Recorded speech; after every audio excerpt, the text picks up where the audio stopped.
चलिए, कैसे हैं आप लोग? फिर से हमारे एक नए सीरीज में आप लोगों का फिर से स्वागत है। हम आपको एक वीडियो में बताए थे कि हम लोग लेके आएंगे हमारे साथ रीजनिंग का क्लास, मैथ का क्लास, हिंदी ग्रामर हो, इंग्लिश ग्रामर हो।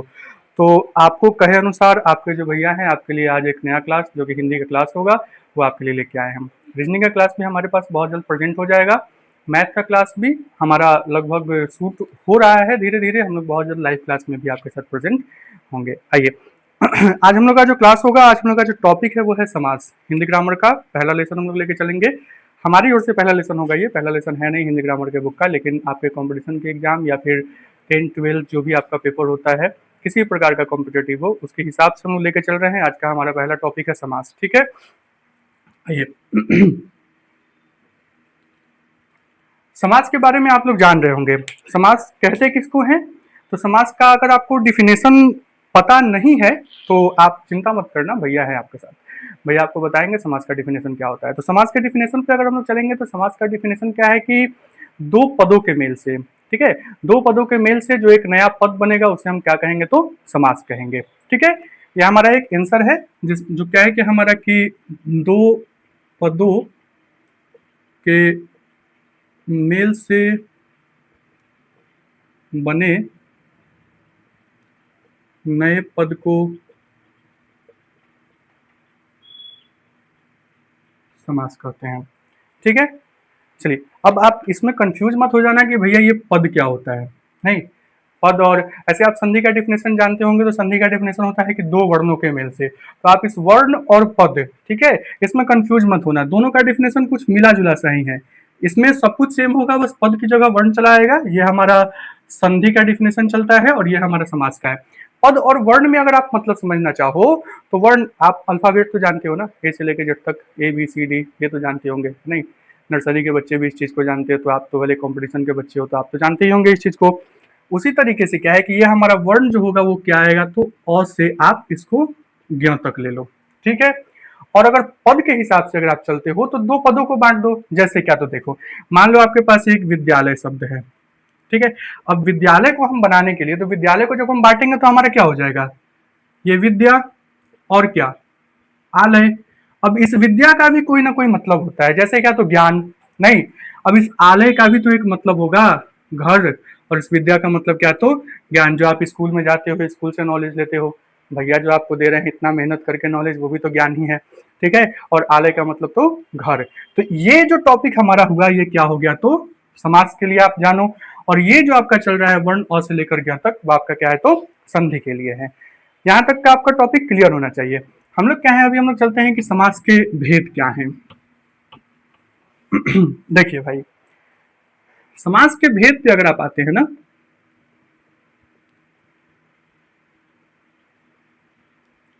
तो भाई मेरे समाज के मुख्यतः 6 भेद होते हैं। ठीक है, समाज के मुख्यतः 6 भेद होते हैं। हम यहाँ पे बस डाल दे रहे हैं कि 6 भेद होते हैं। ठीक है, किसके 6 भेद होते हैं? तो समाज के मुख्यतः 6 भेद होते हैं। और इसमें कंफ्यूज मत हो जाना, समाज के एक भेद है तत्पुरुष समास, उसके भी भेद चलते हैं। बाकी सारे समाज के भेद नहीं चलते हैं, पर तत्पुरुष समास ऐसा समास है जिसके भी भेद चलते हैं। और तत्पुरुष समास के भेद को समझने के लिए भाई मेरे आपको कारक का ज्ञान होना चाहिए। अगर आप कारक को समझते होंगे, कारक क्या है? कर्ता ने कर्म को करण से, या आप लोगों ने पढ़ा होगा। और बाई चांस अगर आपने नहीं पढ़ा है तो भैया आपके लिए उसका भी सीरीज लेके आएंगे, एक क्लास आएगा जिसमें आपको कारक के विषय में पूरी जानकारी दी जाएगी। ठीक है, चलो पहले आप ये देखो कि हमारा समास क्या है और कितने प्रकार के जो है सो हमारे समास है।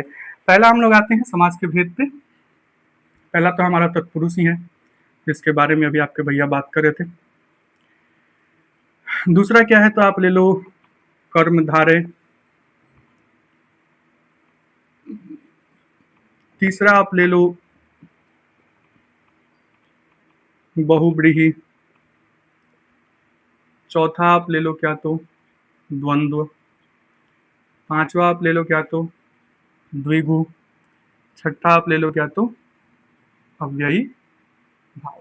ठीक है, ये आपके भाई मेरे 6 जो है सो समास के भेद है। पहला क्या है? तो तत्पुरुष समास है। दूसरा है आपका कर्मधारय समास। तीसरा है आपका बहुव्रीहि समास। चौथा है आपका द्वंद्व। पांचवा है द्विगु और छठा है अव्ययी भाव समास। यहां तक में भाई मेरे आपको कोई दिक्कत नहीं होना चाहिए। मैं आपको फिर से एक बार रिपीट कर दे रहा हूं, समास है क्या? तो ये हमारा हिंदी ग्रामर का एक टॉपिक चल रहा है, समास का डिफिनेशन क्या है, तो दो पदों के मेल से जो एक नया पद आपके पास आएगा उसको आप क्या कहेंगे, तो समास कहेंगे। ठीक है, दूसरा क्या है कि समास के भेद क्या है, तो समास के मुख्यतः 6 भेद है भाई मेरे। पहला क्या है, तो तत्पुरुष समास है, दूसरा क्या है, तो कर्मधारय है, तीसरा बहुव्रीहि है, चौथा द्वंद्व है, पांचवा द्विगु और छठा अव्ययी भाव। ठीक है, ये आपके 6 भेद है समास के। अभी हम लोग क्या चलेंगे कि अभी हम लोग पहला हम लोग टॉपिक समझेंगे द्वंद्व। ठीक है, तत्पुरुष तो हम लोग लास्ट में समझेंगे क्योंकि तत्पुरुष के भी कुछ मुख्यतः भेद है, उसको भी हमें एज ए डीपली हमें समझना है ना, हमें वो अधूरा ज्ञान नहीं लेके चलना है कि बस ऐसे ही जान गए कुछ बस लेके पढ़ लिया जाके एग्जाम दे दिए, वो नहीं, समय नहीं बर्बाद करना है, हमें तत्पुरुष को एकदम डीपली समझेंगे। तो पहला भी भाई अभी हम स्टार्ट करेंगे द्वंद्व समाज, इसको पहले हम मिटा के हटाते हैं। चलो भाई देखो क्या था आपका कि द्वंद्व समास, पहला हम क्या बताए थे ना कि हमारे 6 समास थे, 6 समास में हम पहला आपको क्या बताएं कि पहले हम आपको लेके चलेंगे द्वंद्व, और सबसे अंतिम में हम आपको बताएंगे कि तत्पुरुष समास क्या होता है, क्योंकि तत्पुरुष समास के भी मुख्यतः कुछ भेद है। देखो भाई मेरे द्वंद्व समास में क्या है ना कि द्वंद्व समास में क्या है आपका कि जिस समास में पूर्व पद और उत्तर पद दोनों समान हो। ठीक है, मतलब दोनों का कुछ चले, कुछ जैसे मतलब दोनों का वैल्यू एक आए कि दोनों ही प्रधानता की ओर दर्शाए हमें, वह हमारा क्या होता है कि द्वंद्व समास होता है। और ये पूर्व पद और उत्तर पद ये तो आप समझते होंगे। तो पूर्व पद और उत्तर पद अगर आप नहीं जानते हो तो देखो, पूर्व पद कहने का मतलब क्या, तो जो आपका पहले वाला पद हो, यानी कि जो पहले वाला जो आपका शब्द होगा वो। ठीक है, और उत्तर पद आपका कहने का मतलब क्या भाई मेरे की जो आपका बाद वाला शब्द हो। ठीक है, यानी कि बाद वाला जो आपका पद हो। ठीक है, देखो फिर से हम रिपीट क्या कर रहे हैं कि द्वंद्व समास क्या होता है, तो द्वंद्व समास वो समास होगा जिस समास में पूर्व पद और उत्तर पद दोनों समान हो, उसे हम द्वंद्व समास कहते हैं। दोनों की प्रधानता होती है, और क्या कि द्वंद्व समास में और जो हमारा जो अक्षर है, ठीक है, और जो हमारा शब्द है एंड जो हमारा हो गया इंग्लिश में, उसको हम लोप कर देते हैं। लोप करने का मतलब क्या कि उसका हम प्रयोग नहीं करते हैं। जैसे आपके पास ये एक शब्द है माता और पिता। ठीक है, यहाँ पे आप किसका यूज करते हो, ये जो साइन है ना आपका, इसको आप क्या बोलते हो कि योजक, योजक चिन्ह के नाम से भाई मेरे आप इसको जानते हैं। जो आपका मैनुअली आप मैथ बनाते होंगे तो घटाव का जो आपका साइन होता है ना मेनली, उसको आप यहाँ पर हिंदी ग्रामर में योजक चिन्ह के नाम से जानेंगे। तो हम इसका हम और की जगह जैसे हम ये भी लिख सकते हैं ना कि माता और पिता, लेकिन नहीं, ये आपका क्या हो जाएगा द्वंद्व के लिए, इसको आपको गलत कर दिया जाएगा। आपको क्या लिखना होगा कि माता और ये योजक चिन्ह लगा के पिता। ठीक है, इसी तरीके से और आपका एग्जाम्पल हो जाएगा भाई बहन। ठीक है, और एग्जाम्पल हो गया आपका अन्न और जल, जहां पे आप और को हटा देते हो और की जगह आप क्या करते हो, तो योजक चिन्ह का प्रयोग करते हो। ठीक है, चलो दूसरा हम लोग चलते हैं किस पे, तो द्विगु पे। देखो द्विगु में क्या है हमारा देख रहे हो ना आप लोग के लिए कितना मेहनत करना पड़ता है, लिखो फिर मिटाओ। भाई सब्सक्राइब करो, जितना ज्यादा सब्सक्राइब करोगे आप 1000 सब्सक्राइबर पहुंचाओ, जिससे हमारा चैनल कुछ अच्छा ग्रो करे, 5-5000 ले जाओ अच्छी। तो आप हमें ज्यादा इतना रात भर में बैठो कंटेंट लिखो, उसके बाद आपके लिए ला के इतना इजी वे में आपको समझाओ। नहीं, मेहनत हो रहा है आपके लिए, बहुत से नए नए टीचर आपके लिए आ रहे हैं, ऐड किए जा रहे हैं, सिर्फ आप लोग के लिए ना। आप लाओ कि आपके पास स्मार्ट बोर्ड आए, स्मार्ट बोर्ड आए तो आप अच्छे से उस चीज को समझ सको। ठीक है, भैया का भी भाई ध्यान रखो, नहीं ध्यान रखोगे कैसे काम चलेगा। चलो आगे देखो, द्विगु समास पे आओ।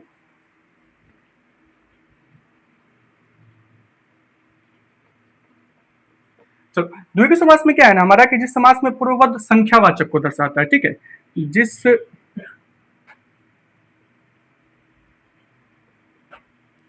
समास में पूर्व पद संख्यावाचक को बताए उसे हम द्विगु समास कहते हैं। ठीक है, मतलब संख्यावाचक की प्रधानता होती है। ठीक है, दूसरे भाषा में आप सोचोगे तो क्या है कि इसी को अगर आप दूसरे व्यू में अगर आप समझते हो तो क्या है ना कि इसमें संख्यावाचक की प्रधानता होगी। किसकी प्रधानता होगी भाई मेरे, तो संख्यावाचक की। अब संख्यावाचक मतलब क्या, तो जैसे देखो अब आप आ जाओ क्या, तो नवरत्न आपके पास एक एग्जाम्पल है, ये आपका एक एग्जाम्पल चल रहा है क्या आपका कि नवरत्न, नवरत्न मतलब क्या, तो नौ रत्नों वाला, ठीक है। अब ये जो नौ है सो क्या है, आपका संख्या है। और अभी जस्ट आपको भैया क्या बताया है कि द्वंद्व समास किसे कहते हैं, तो द्वंद्व समास वो समास होता है जिसका पूर्व पद क्या होता है कि संख्यावाचक को दर्शाए, यानी कि संख्यावाचक के बारे में बता दे। और जो ये नवरत्न है उसका ये पहला पद ही तो है भाई मेरे, नहीं नवरत्न में, ठीक है। दूसरा एग्जाम्पल अगर आप लेते हो तो क्या है, सप्तद्वीप। सप्तद्वीप का मतलब क्या, तो 7 द्वीपों का समूह। नहीं, ये 7 क्या है भाई, नहीं नहीं बताइए 7 क्या है आपके लिए, 7 क्या है, तो आपके लिए संख्यावाचक ही तो है। नहीं, विशेषण भी तो आपने पढ़ा है ना, विशेषण का भेद आपने पढ़ा होगा, संख्यावाचक विशेषण वहां भी तो ऐसे ही प्रेजेंट करते हैं। तो ये है आपका क्या, द्विगु समास, ठीक है। आपका दो समास अभी क्लियर हुआ है, आपका द्वंद्व क्लियर हो गया और ये क्या है आपका द्विगु क्लियर हो गया, ठीक है। चलो अभी हम लोग क्या चलते हैं कि हम लोग अपने तीसरे टॉपिक यानी कि कर्मधारय की ओर बढ़ते हैं, ठीक है। आप भाई मेरे अच्छी तरीके से समझोगे, एक नया वीडियो हमारा आएगा जहां क्या होगा कि आपसे पूछा जाएगा, क्वेश्चनिंग किया जाएगा और उस क्वेश्चन में भी आपको जवाब देने होंगे, नहीं तो लाइव सजा मिलेगा। चलिए कर्मधारय पे आइए।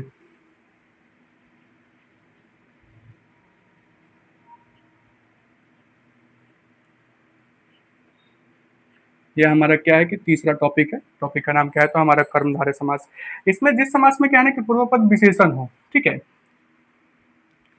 इसमें क्या होता है कि पूर्व पद विशेषण हो और पूर्व पद विशेषण के साथ साथ क्या हो कि उस विशेषण की विशेषता का भी उत्तर पद पूर्व पद विशेषण हो और उत्तर पद विशेषता बता दे।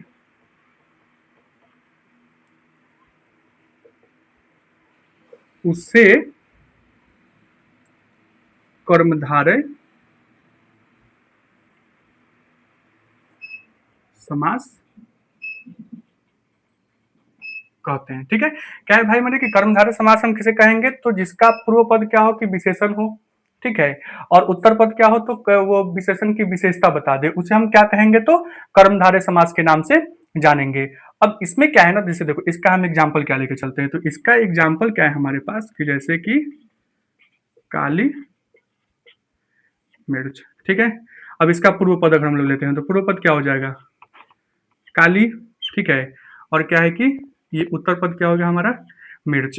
अब इसमें क्या है कि इस मिर्च की विशेषता बताई जा रही है, क्या ये क्या है हमारी की काली है, ठीक है। और हम लोग लेते हैं तो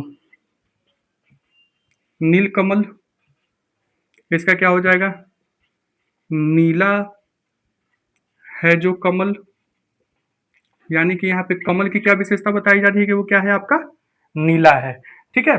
चलो चौथे टॉपिक में अभी हम लोग देखेंगे कि चौथा टॉपिक हमारा क्या है, तो अव्ययी भाव है, ठीक है। चौथे टॉपिक की ओर हम लोग बढ़ते हैं।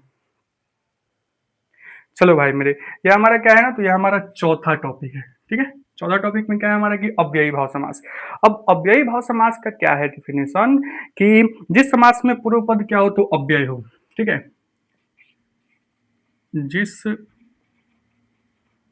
समास में पूर्व पद अव्यय हो उसे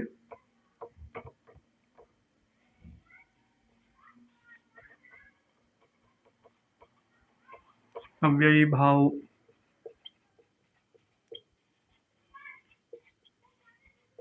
समास कहते हैं, ठीक है। क्या है कि जिस समास में पूर्व पद क्या हो तो आपका अव्यय हो, तो आप इसको छोड़ो, हम लोग किसी दूसरे टॉपिक पर चलते हैं, ठीक है। कि अब मतलब टॉपिक हमारा यही रहेगा अव्ययी भाव ही, लेकिन इसको समझने का तरीका जो है हम लोग क्या करते हैं कि चेंज करते हैं। तो आप ये जो पढ़े हो कि जिस समास में पूर्व पद इसका अव्यय हो उसे हम अव्ययी भाव कहते हैं, तो आप क्या याद रखोगे कि प्रत्येक उपसर्ग वाला शब्द, ठीक है, प्रत्येक उपसर्ग वाला शब्द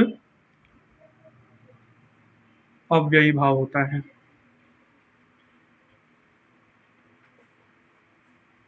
ठीक है। अब उपसर्ग तो आप जानते हो, उपसर्ग क्या होता है, तो वो शब्द के पहले लगाते हैं हम लोग, किसके पहले भाई मेरे, कि उपसर्ग क्या होता है तो हम लोग शब्द के पहले उसको लगा के एक नए शब्द का जो है सो हम लोग निर्माण कर देते हैं, ठीक है। अब जैसे देखो एक हम लोग एग्जाम्पल लेते हैं, ठीक है, क्या है कि आजीवन। ठीक, इसका हम लोग अगर एक सही मीनिंग बनाते हैं तो हमारा मीनिंग क्या होता है कि जीवन भर। अब अभी भैया आपके क्या बताया है कि प्रत्येक उपसर्ग वाला शब्द, तो प्रत्येक उपसर्ग लोगे तो इसमें आपका ये जो आ है वो क्या है, उपसर्ग ही तो है। ठीक है, जीवन, एक लाइफ जो आपको मिलता है वो जीवन हो गया। अब इसको जीवन भर बनाने के लिए हम क्या कर दिए, आ का प्रयोग कर लिए। ये आ आपके लिए क्या हो गया, उपसर्ग हो गया। आपको कहीं भी क्वेश्चन मिलता है ना भाई, कोई भी हो, सीटेट हो, नहीं वो बिहार पुलिस का हो, दरोगा, कोई भी एग्जाम हो कंपटीशन, या फिर 10th का हो, 12th का हो, सीबीएसई हो, बिहार बोर्ड हो, यूपी बोर्ड हो, कोई भी बोर्ड हो, आप बस इतना देखो कि क्या है, उतना आप याद रखोगे ना, उतना नहीं याद रहने वाला है। तो कुछ चीजों को आप ट्रिक वाइज समझो। तो हमारा ये ट्रिक ही मान लो कि ट्रिक ही है कि प्रत्येक उपसर्ग, जितने शब्द है जिसका एक उपसर्ग लगा है और उपसर्ग लगा के उस शब्द का हम एक नया मीनिंग बना दे रहे हैं, वो क्या है भाई मेरे, कि अव्ययी भाव हो जाएगा। जैसे क्या, हम सिर्फ जीवन भी तो लिख सकते थे ना, सिर्फ जीवन भी हो सकता था, लेकिन हमने क्या कर दिया, उसमें आ लगा के उसको क्या बना दिया, आजीवन। और आजीवन का एक मतलब क्या बन गया हमारा भाई, तो जीवन भर। ठीक है, चलो दूसरा हमारा क्या है, तो प्रतिदिन। प्रतिदिन, प्रतिदिन मतलब क्या, हर एक दिन, नहीं, मैं प्रतिदिन इस काम को करता हूँ, मतलब मैं हर एक दिन इस काम को करता हूँ। अब वो काम कुछ भी हो सकता है, काम आप अपने अनुसार सोच लो आप कौन सा काम करोगे। ठीक है, अब इसमें जो आपका ये प्रति है, प्रति क्या है आपका, उपसर्ग ही तो है, नहीं, प्रति क्या है आपका, उपसर्ग है। तो अब ये आपके दिमाग में रहेगा। ये आपका चौथा टॉपिक क्या था, अव्ययी भाव समास। अव्ययी भाव समास का जो एक सही डिफिनेशन होना चाहिए, जो आपके बुक्स वगैरह में, जो भी आप ग्रामर का बुक लो आपके बुक में मिल जाता है, क्या है कि जिस समास में पूर्व पद अव्यय हो उसे हम अव्ययी भाव समास कहेंगे। लेकिन भैया आपके लिए क्या लेके आए हैं, तो भैया एक नया चीज आपके लिए लेके आए हैं कि प्रत्येक उपसर्ग वाला शब्द, आप कोई भी शब्द ले लो जिसका उपसर्ग आप लगा के उसको एक नया शब्द आप बना दो, लेकिन बाबू जिसका मीनिंग होना चाहिए, मीनिंगलेस वाला बाबू काम नहीं ना। अभी ना कि गाली गलौज धोनी के बना दिए ही, हाँ, गाली गलौज वाला बाबू चाल नहीं। ठीक है, अब खराब शब्द नहीं बना देना है, नहीं, खराब शब्द का निर्माण नहीं करना है, वैसा शब्द का निर्माण करना है जिसका एक सही अर्थ निकले, और उस शब्द को हम क्या कहेंगे, तो अव्ययी भाव कहेंगे। जैसे कि आजीवन यानी कि जीवन भर, प्रतिदिन यानी कि हर एक दिन। ठीक है, चलो भाई अब हम लोग चलते हैं कहाँ, अपने पांचवें टॉपिक। पांचवा टॉपिक हमारा क्या है, तो बहुव्रीहि। ठीक है, चलो भाई मेरे पांचवा टॉपिक क्या है आपका, कि बहुव्रीहि समास। ठीक है, कंफ्यूज मत होना कि तत्पुरुष समास अभी तक भैया जो है सो बताए नहीं किए हैं, अब पूरा समास जो है सो खत्म कर दिए। शुरुआत वीडियो में स्टार्टिंग के समय में भैया आपको क्या बताए थे कि तत्पुरुष समास को क्या बताएंगे, अंतिम में बताएंगे, नहीं। चलो, बहुव्रीहि समास क्या है, तो बहुव्रीहि समास का डिफिनेशन क्या है कि जिसका ना ही पूर्व पद प्रधान होगा और ना ही उत्तर पद प्रधान होगा। ठीक है, हम ये लिख रहे हैं कि बहुव्रीहि समास में ना पूर्व पद और ना ही उत्तर पद प्रधान। लेकिन, लेकिन क्या है भाई मेरे, कि अब मान लो कि ना ही पूर्व पद प्रधान होगा ना ही उत्तर पद प्रधान होगा, तो फिर प्रधान होगा कौन, नहीं। अब प्रधान बनाने के लिए पंचायत वाले मुखिया जी को लेके आ जाएगा, नहीं ना। अब मुखिया जी तो, सरपंच जी तो नहीं आएंगे, वो तो पंचायत वेब सीरीज 3 के शूटिंग में लगे हुए होंगे, तो आएंगे नहीं हमारे साथ हमारा मदद करने के लिए। तो अब इसमें क्या है कि ना ही पूर्व पद प्रधान होगा ना ही उत्तर पद प्रधान होगा, लेकिन क्या होगा कि उस दोनों शब्द को मिलाने से हमारे पास एक नया मतलब आएगा। ठीक है, अब नया मतलब जैसे क्या कि दोनों पदों के माध्यम से, देखो एक दूसरे व्यू से समझते हैं, क्या है कि दोनों पदों के माध्यम से एक नए पद का अर्थ हमें पता चलेगा। अर्थ, ठीक। अब इसके एग्जाम्पल पर आ जाओ भाई मेरे, जैसे क्या, तो दशानंद। ठीक है, ये क्या है आपका शब्द, तो एक दशानंद है। अब दशानंद का मन रखने का क्या बनेगा हमारा, कि 10 सिरों वाला। अब 10 सिरों वाला कौन है, रामायण तो देखे हो, नहीं, रामायण देखे हो तो आपने रावण को भी देखा होगा, तो रियल लाइफ में तो नहीं देखने को मिलेगा ना, रियल लाइफ में नहीं देख पाओगे। टीवी पे देखे होंगे, मोबाइल में देखे होंगे, तो रावण को आपने देखा है। तो जो 10 सिरों वाला कौन हो गया हमारा, रावण।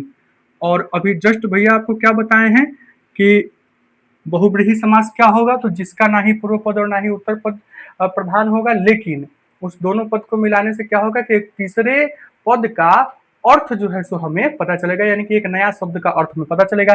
जैसे क्या, तो दशानन, दशानन मतलब क्या, तो 10 सिरों वाला, यानी कि रावण, ठीक है। और क्या, तो नीलकंठ, नीलकंठ मतलब क्या भाई, जिसका नीला है कंठ। अब नीला कंठ किसका है, तो भाई सभी जानते हैं, हमारे जगत के पालन करता, देवों के देव महादेव, नहीं तो ये महादेव पे हम लोग आते हैं। चलिए भाई मेरे, ये हो गया हमारे महादेव। और क्या, तो पीताम्बर, पीताम्बर मतलब क्या, तो जो पीला वस्त्र धारण करे, नहीं, जो पीला वस्त्र धारण करे, यानी कौन, तो भैया भगवान विष्णु, श्री हरि। एक और लेते हैं, जब भगवान शंकर को लिए हैं तो उनके पुत्र को भी ले ही लिया जाए ना, दोनों आदमी नाराज हो जाएंगे ना, एक को लेते हैं दूसरे को नहीं लेते हैं। तो लंबोदर मतलब क्या, तो जिसका लंबा है उदर। अब उदर का मतलब आप जानते हो, नहीं, तो देखो भाई यहाँ लिखा हुआ है उदर मतलब क्या, तो पेट, ठीक है। तो जिसका लंबा है उदर, तो अब उदर मतलब पेट, यानी कि कौन, तो हमारे गणेश भगवान। आए बाबू सब, कंफ्यूजियाना नहीं, लंबा मतलब ये नहीं कि ऐसे पेट उनका भग ऐसे लंबा कर देना सब 6-7 फीट के, नहीं, उनका पेट मतलब देखते हो ना भाई, तुंद निकला हुआ, तो वही तुंद निकला हुआ है उनका, इसी कारण उनको हम लोग लंबोदर के नाम से जानते हैं। तो उन्हीं में बहुत बड़ा ऐसा लड़का होगा जो एक के उल्पटांग ले लेगा ना, उल्पटांग नहीं लेना है, भगवान है हमारे, खिसिया जाएंगे तो बाबू देख रहे हो ना, गर्मी से पड़ रहे हो रहा है तो और गर्मी बढ़ जाएगा, ठीक है। चलो देखो, तत्पुरुष समास पे आओ, लास्ट है हमारा, समझो इसको भाई।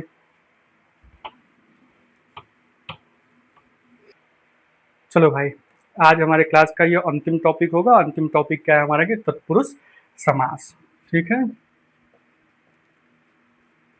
धोनी के कोनो अगर समास को अगर सास कहा तो सोच लेना सब, समास है, सास नहीं है, ये बहुत बड़ा संधि को समधि बना देता है, नहीं तो संधि समधि समास सास ये सब कुछ नहीं होना चाहिए, बस नॉर्मल पढ़ाई करना है। बाकी आगे हम लोग जब मिलेंगे कभी तो हम लोग ऐसे बातें करेंगे, चलो ठीक है।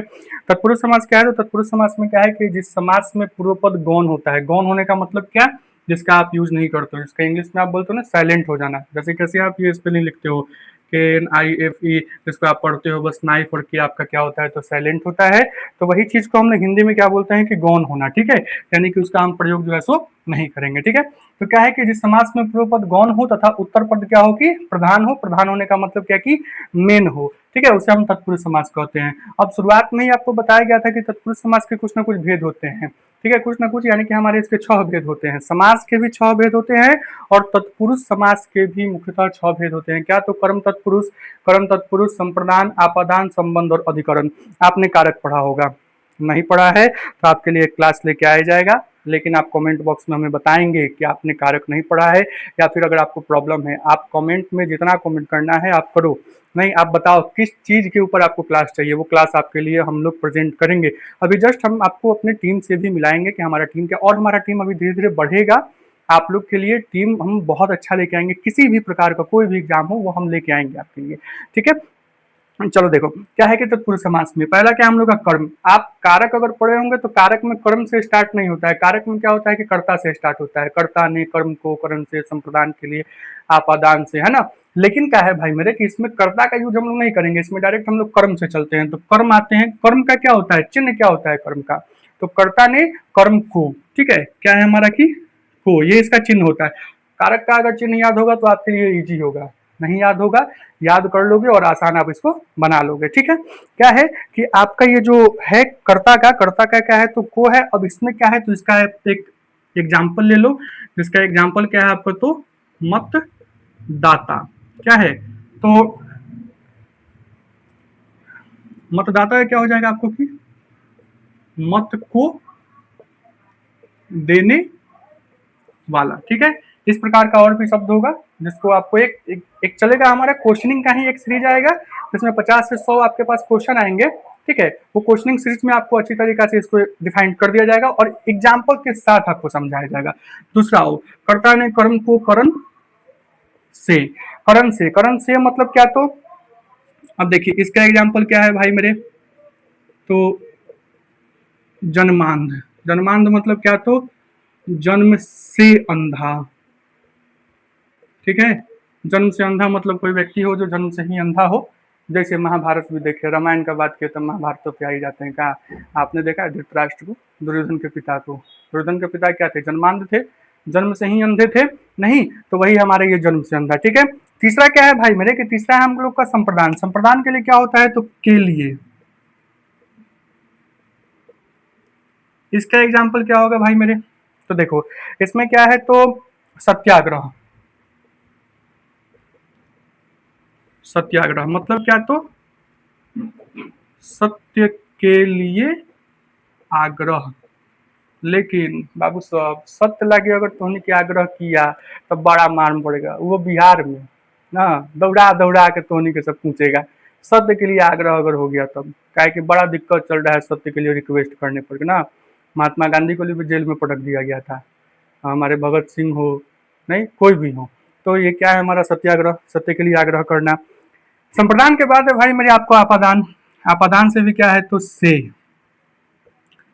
आपादान से इसका एग्जाम्पल क्या है आपको? तो धनहीन।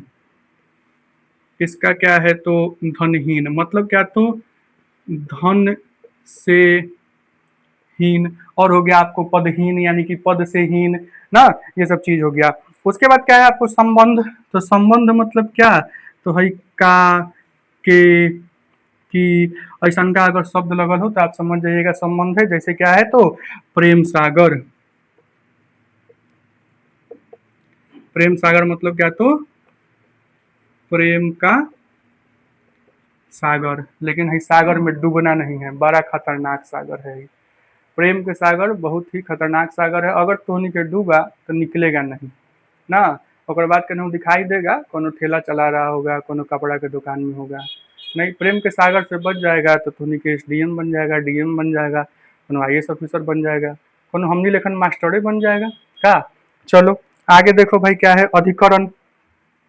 अधिकरण क्या है? तो में या फिर पर। ठीक है। तो इसका क्या है? तो नीति निपुण या फिर आत्मविश्वास। तो हम लोग चलते हैं क्या कि आत्मविश्वास। तो आत्मविश्वास मतलब ये मत बना लेना कि आत्म यानी कि मतलब आत्मा पर विश्वास। यहाँ आत्मा पर विश्वास नहीं होगा, यहाँ क्या होगा? खुद पे विश्वास ना। हमको सेल्फ कॉन्फिडेंट है कि हम इस काम को कर सकते हैं। ठीक है। तो इसका हमारा क्या होगा कि खुद पर विश्वास। ठीक है। यहाँ खुद के लिए जो है सो आपके लिए भाई मेरे कि आत्मा, यानी कि आत्म बोलो चाहे आत्मा बोलो, उसका जो प्रयोग कर रहे हो। और ये क्या है? तो आपका पर। चलो अभी क्या है कि आपके लिए फिर और नई नई सीरीज आती रहेंगी। अभी के लिए धन्यवाद।